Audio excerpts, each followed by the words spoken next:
इस वीडियो में अपन Oceania continent को समझेंगे और ये देखेंगे कि ऑस्ट्रेलिया और ओशनिया में क्या अंतर है, क्यों इन दोनों को अलग अलग दृष्टि से देखा जाता है।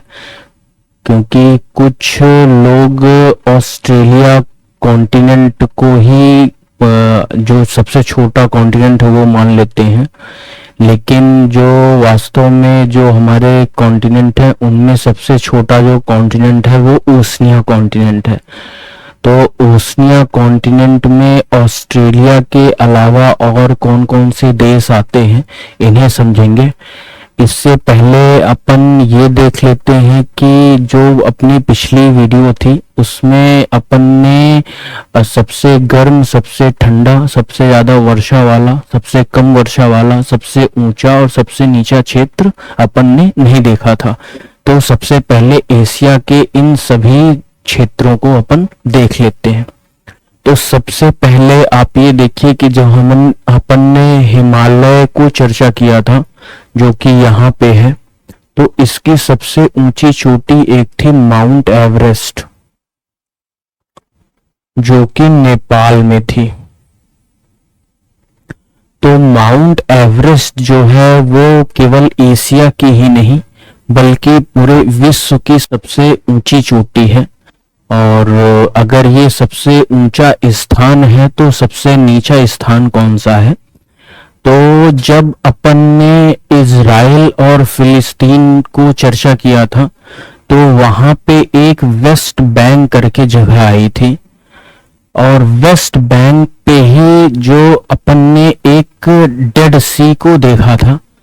तो जो डेड सी है वो यहाँ पे है और यही एशिया का सबसे निचला स्थान है। तो डेड सी,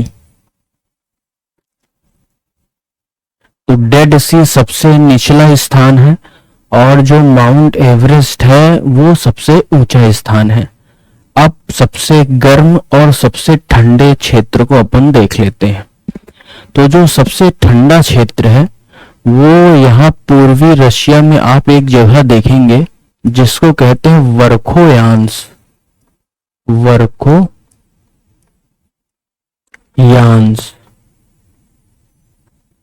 तो वर्खोयांस जो जगह है वो एशिया की सबसे ठंडी जगह है।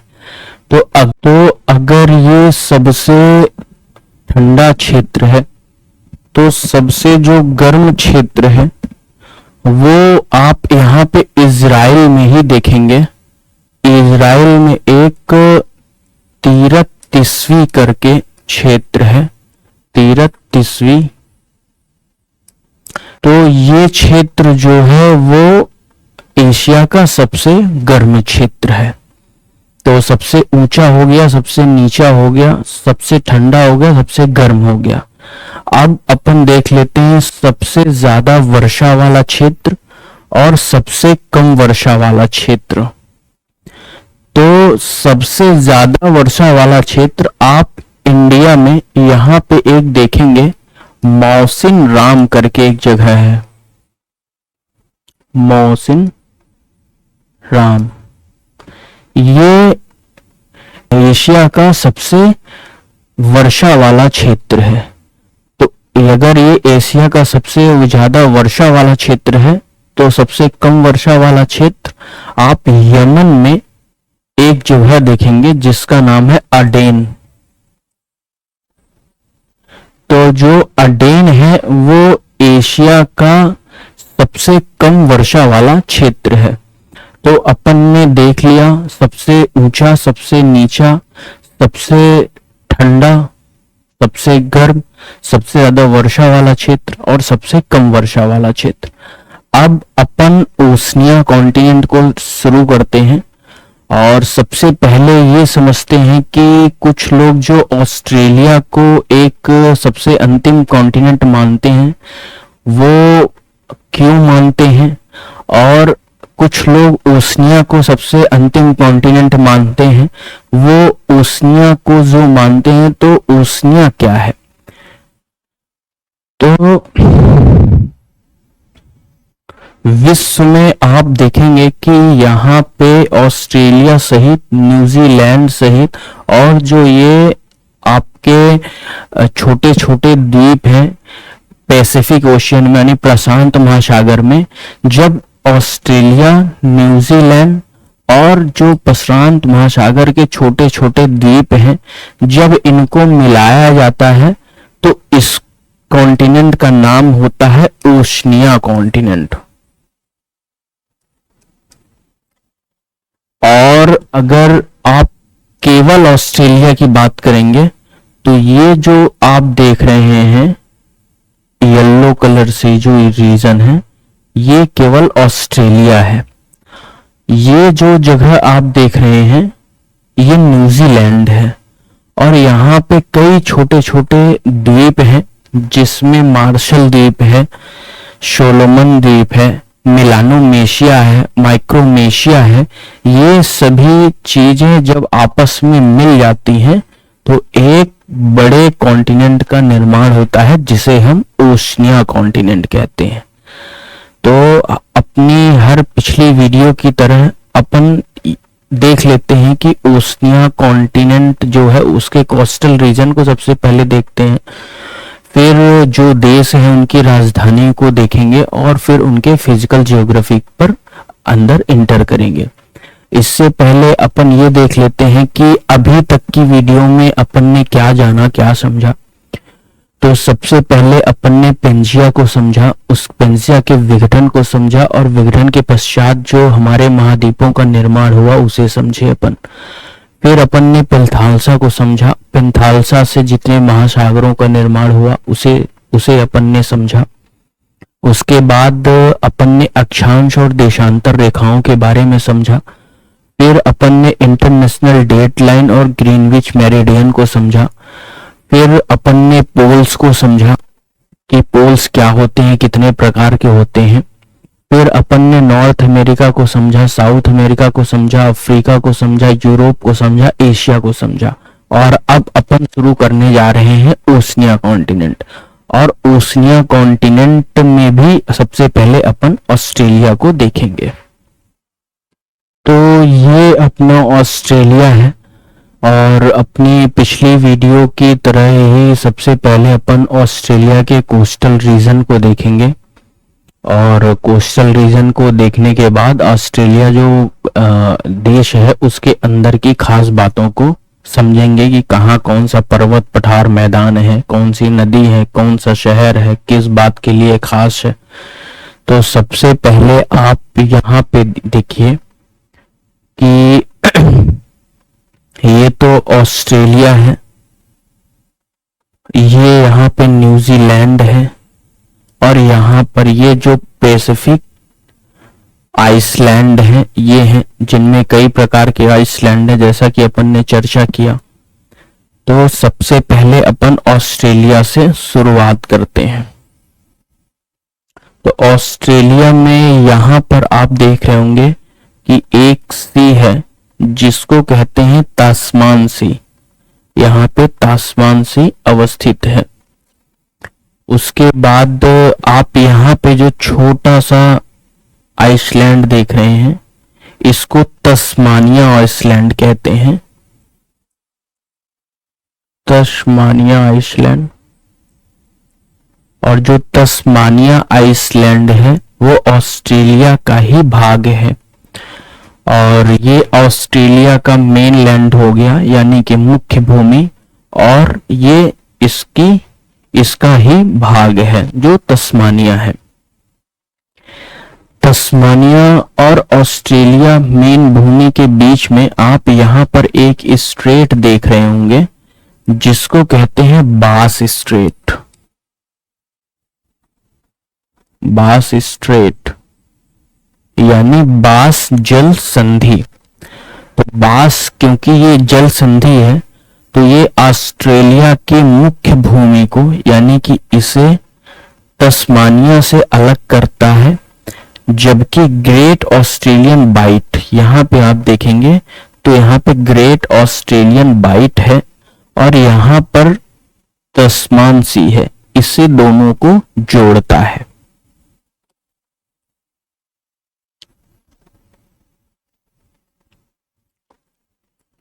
उसके बाद आप यहाँ पे दो गल्फ देख रहे होंगे, एक गल्फ ये है और एक गल्फ ये है। पूर्वी वाले गल्फ को कहते हैं विंसेंट गल्फ, विंसेंट गल्फ, और पश्चिम वाले गल्फ को बोलते हैं gulf of Spencer, gulf of Spencer.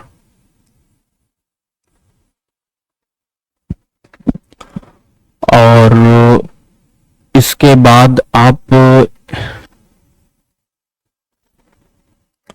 यहां पर देखेंगे तो एक गल्फ है जिसको कहते हैं gulf of shark, gulf of shark. Shark. और यहां पे आप देख रहे होंगे ऑस्ट्रेलिया और न्यूजीलैंड के बीच में यहां पर एक सी है जिसको कहते हैं टाइमोर सी, और टाइमोर सी के और पूर्व साइड आप देखेंगे तो यहां पे है आराफ्यूरा सी, और यहां पे ये आप देख रहे हैं पपुआ न्यू गियना, ये जो लाइट ग्रीन से है इसको पपुआ न्यू गियना कहते हैं। और पपुआ न्यू गियना और ऑस्ट्रेलिया के बीच में आप यहां पर एक संधि देखेंगे, जल संधि, जिसको कहते हैं टोरेस जल संधि, टोरेस स्ट्रेट। तो अगर ये जल संधि है तो ये दो जल वाले क्षेत्र को, दो जली वाले क्षेत्र को एक दूसरे से जोड़ेगा और जो भूमि वाले क्षेत्र हैं उन्हें अलग करेगा। तो जो टोरेस स्ट्रेट है वो पपुआ न्यू गिनी को ऑस्ट्रेलिया से अलग करता है, और आराफ्यूरा सी है यहां पे, और इधर आप देखेंगे कि कोरल सी है, तो आराफ्यूरा सी को कोरल सी से जोड़ता है। और आराफ्यूरा के सी के नीचे आप यहां पर देखेंगे तो गल्फ ऑफ कारपेंट्रिया है, यानी गल्फ ऑफ कारपेंट्रिया, गालपेंट्रिया। तो यहां पर गल्फ ऑफ कारपेंट्रिया है।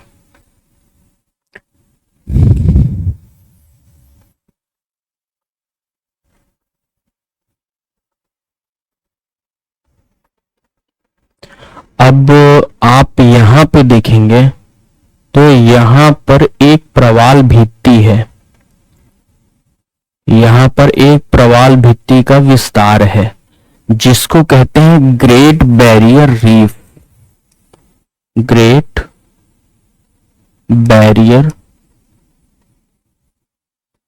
रीफ, यानी कि महान प्रवाल भित्ति। ये प्रवाल भित्ति विश्व में सर्वाधिक सबसे बड़ी प्रवाल भित्ति है, और इसका विस्तार जो है वो इस पेनिशुला को कहते हैं केप यार्क पेनिशुला, केप यार्क पेनिशुला।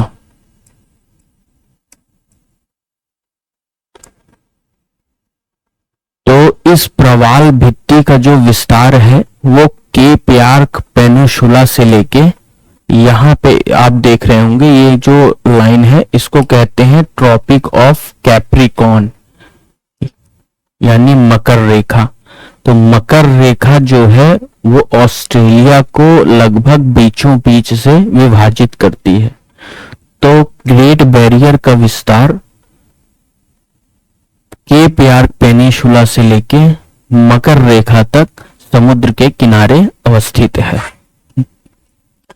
और प्रवाल भित्ति क्या है, प्रवाल भित्ति से जुड़े कॉन्सेप्ट क्या है, इसे अपन समझेंगे जब अपन ओशनियोग्राफी कर रहे होंगे, तो वहां प्रवाल भित्ति का कॉन्सेप्ट आएगा।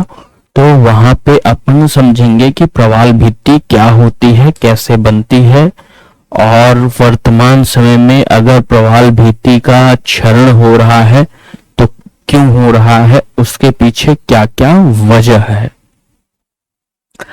अब अपन फिजिकल जियोग्राफी पर इंटर करते हैं जो पर्वत पठार मैदान से संबंधित है।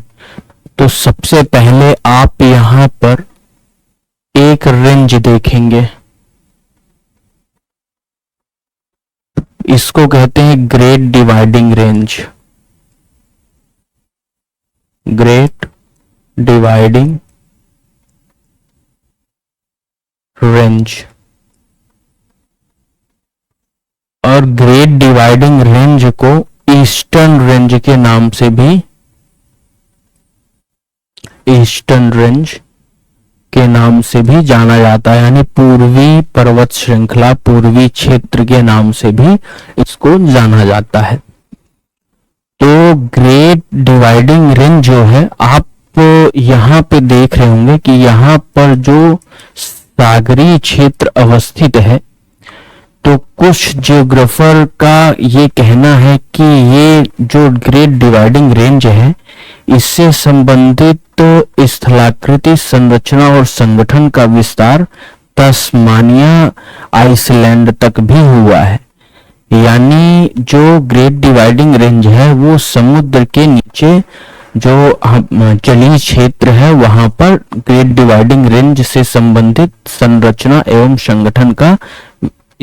संगठन की अवस्थिति है। अब ग्रेट डिवाइडिंग रेंज का जो दक्षिणी विस्तार है वो तो यहां तक हो गया, यानी तस्मानिया तक। इसका जो उत्तरी जो विस्तार है वो, जैसा कि हमने चर्चा किया है, इसको केप यार्क पेनिनसुला बोलते हैं।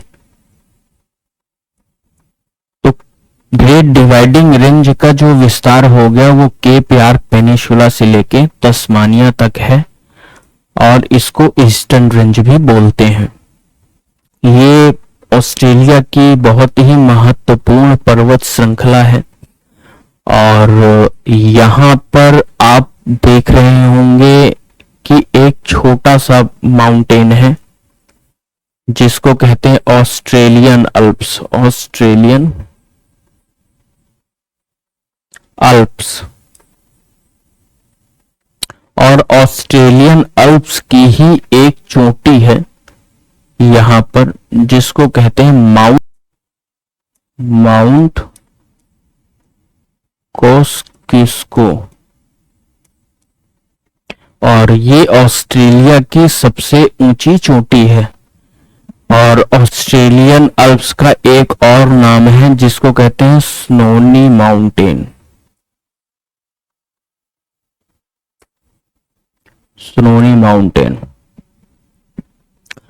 ये ग्रेट डिवाइडिंग रेंज जो है वो इसलिए इम्पोर्टेंट है क्योंकि यहाँ पर metallic and non metallic minerals मिलते हैं। जैसे इसके इस क्षेत्र में बॉक्साइट मिलता है,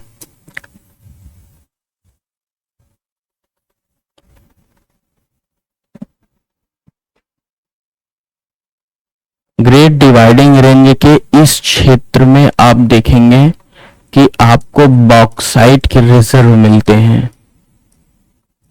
बॉक्साइट, जिसमें यहां पर आप देखेंगे कि एक शहर अवस्थित है जिसको कहते हैं वेपा। तो वेपा जो शहर है वो बॉक्साइट से संबंधित उद्योगों के विकास के लिए एक महत्वपूर्ण ऑस्ट्रेलिया का शहर है। आप इस वाले क्षेत्र में, ग्रेट डिवाइडिंग रेंज के इस वाले क्षेत्र में देखेंगे तो आपको कई प्रकार के मिनरल्स मिलते हैं, जैसे सिल्वर हो गया, प्लस इधर लेड मिलता है, प्लस जिंक मिलता है। तो इस क्षेत्र में सिल्वर, लेड, जिंक से संबंधित उद्योगों का विकास हुआ है, जिसमें आप यहां पर देखेंगे कि एक शहर अवस्थित है जिसको कहते हैं सिडनी। इसको कहते हैं सिडनी।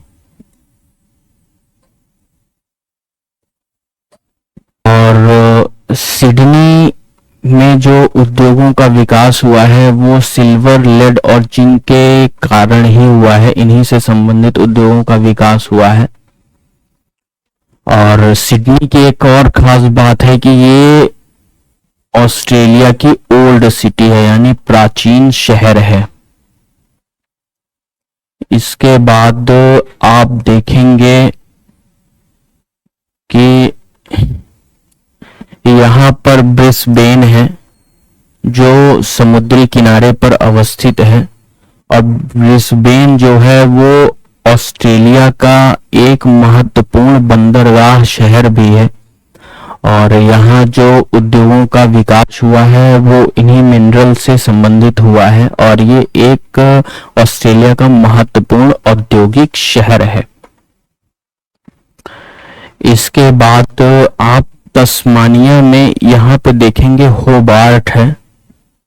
तो जो होबार्ट है यहाँ पर एप्पल की खेती की जाती है, यानी सेब की खेती के लिए ये प्रसिद्ध है। और यहाँ पर क्योंकि फल का उत्पादन अधिक होता है, इसलिए ये क्षेत्र में फूड प्रोसेसिंग इंडस्ट्री यानी कि खाद्य प्रसंस्करण उद्योगों का विकास हुआ है। फूड प्रोसेसिंग इंडस्ट्रीज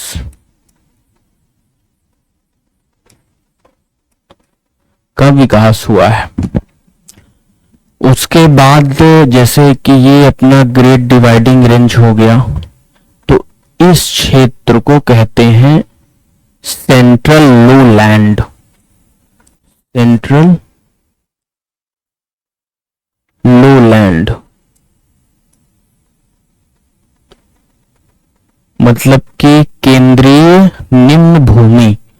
और केंद्रीय निम्न भूमि को भी दो भागों में बांटा गया है, जिसमें उत्तर वाले भूमि को कहा गया है ग्रेट आर्टेशियन बेसिन।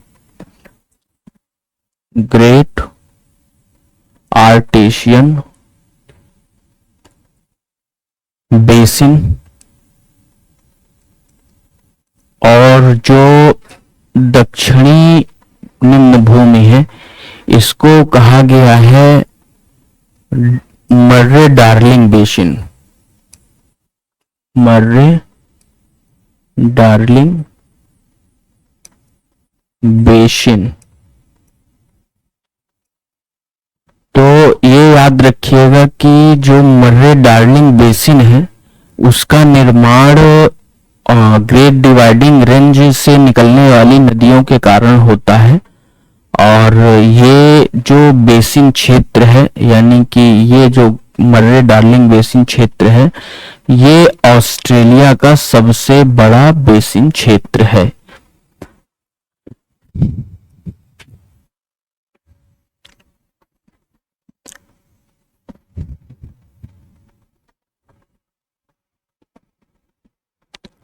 अब मर्रे डार्लिंग बेसिन क्षेत्र के यहाँ पे आप देखेंगे निम्न भूमि में, तो आपको एक लेक दिखेगी, लेक इरी। लेक इरी जो एक क्षेत्र है वो ऑस्ट्रेलिया में सबसे निचले क्षेत्र पर अवस्थित एक वाटर बॉडी है। तो ये एक प्रकार से ऑस्ट्रेलिया का सबसे निचला क्षेत्र भी हो गया। अब जैसे ये आपने देखा कि ये सेंट्रल लोलैंड है, यानी केंद्रीय निम्न भूमि है, जो जिसका निर्माण पर्वतों से निकलने वाली नदियों के कारण होता है। इसके कारण यहाँ पर एग्रीकल्चर का बहुत ही ज्यादा डेवलपमेंट है। एग्रीकल्चर सेक्टर का यहाँ पर बहुत ही बढ़िया विकास हुआ है। और यहाँ पे आप देखेंगे एक शहर, यहाँ पे आप एडिलेड देख रहे हैं, एक शहर है जहाँ पर एग्रीकल्चर से संबंधित उद्योगों का विकास हुआ है। और न केवल यहाँ पर एग्रीकल्चर कृषि से संबंधित उद्योगों का विकास हुआ है, बल्कि यहाँ जो कृषि भूमि है वो उनका विकास एक बहुत ही नियोजित क्रम में हुआ है।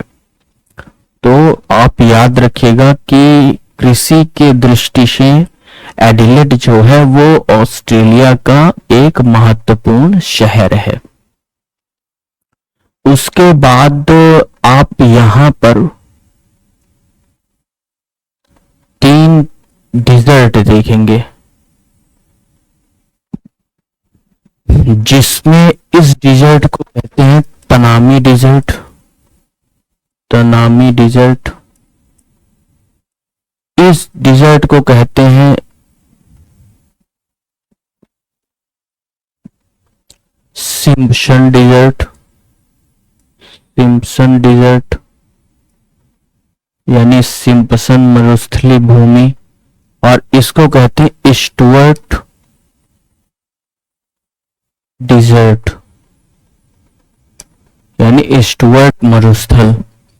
तो ये आपसे एग्जाम में इसका उत्तर से दक्षिण किस डिजर्ट की अवस्थिति है ये आपसे पूछा जा सकता है। उसके बाद आप देखेंगे कि ये जो ऑस्ट्रेलिया का क्षेत्र है, ये ऑस्ट्रेलिया का जो क्षेत्र है वो प्री कैम्ब्रियन इरा से संबंधित है। प्री कैम्ब्रियन इरा, प्री कैम्ब्रियन इरा से मतलब ये है कि सबसे शुरुआती स्तर पर जो भूमि का विकास हुआ था वो उसे प्री कैम्ब्रियन इरा कहते हैं। और क्योंकि ये प्री कैम्ब्रियन इरा से संबंधित क्षेत्र है, इसलिए यहाँ पर मेटलिक मिनरल्स के दृष्टि से ये काफी ऑस्ट्रेलिया का महत्वपूर्ण क्षेत्र है। लेकिन यहाँ उत्खनन की जो प्रक्रिया है वो काफी जटिल है, क्योंकि जो यहाँ पर प्री कैम्ब्रियन इरा की जो चट्टानें हैं वो उनकी जो अवस्थिति है वो एकदम फाउंडेशन लेवल पर यानी सबसे निचले क्रम पर उन चट्टानों की अवस्थिति है, जिसके वजह से उनका उत्खनन करना काफी जटिल होता है। तो बेसिकली यहाँ पर कई डिजर्ट हैं, तो एक एक करके फिर से इन डिजर्ट को देख लेते हैं। तो यहाँ पर आप देखेंगे कि आपको एक डिजर्ट मिलेगा, उसके बाद यहाँ पे एक डिजर्ट मिलेगा, उसके बाद यहाँ पे आपको डिजर्ट मिलेगा। सबसे उत्तरी वाले डिजर्ट को कहते हैं ग्रेट सैंडी डिजर्ट।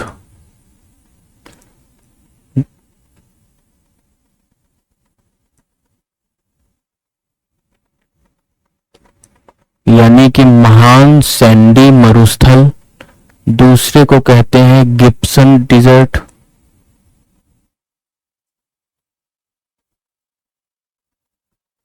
और तीसरे को कहते हैं great Victorian desert. Great Victorian desert. तो ये अपना पूरा मरुस्थल है, और मरुस्थल के इस भाग में आप देखेंगे कि आपको प्लेटाऊ मिलेगा यानी पठार मिलेगा, जिसको कहते हैं किम्बरले प्लेटाऊ।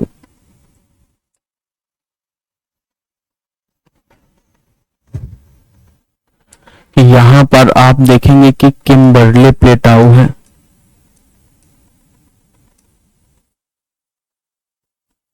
प्लेटाऊ है यानी कि किम्बरले का पठार है, और किम्बरले का जो पठार है वो ऑस्ट्रेलिया में लौह अयस्क की दृष्टि से महत्वपूर्ण है।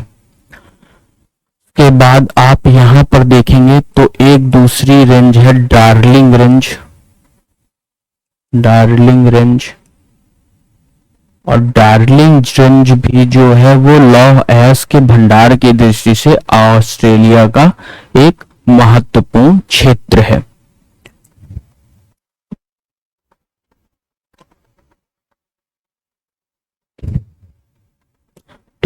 यहां पर आप देखेंगे कि आपको एक शहर दिखेगा जिसको कहते हैं डार्विन। तो डार्विन जो है वो ऑस्ट्रेलिया का महत्वपूर्ण शहर है। ये डार्विन है यहां पर। तो ये महत्वपूर्ण क्यों है? तो सबसे पहले तो ये एक सी पोर्ट है, यानी बंदरगाह शहर भी है, और इसको सामने का दरवाजा, ऑस्ट्रेलिया के सामने के दरवाजे के नाम से भी डार्विन को जानते हैं। तो फ्रंट डोर ऑफ ऑस्ट्रेलिया।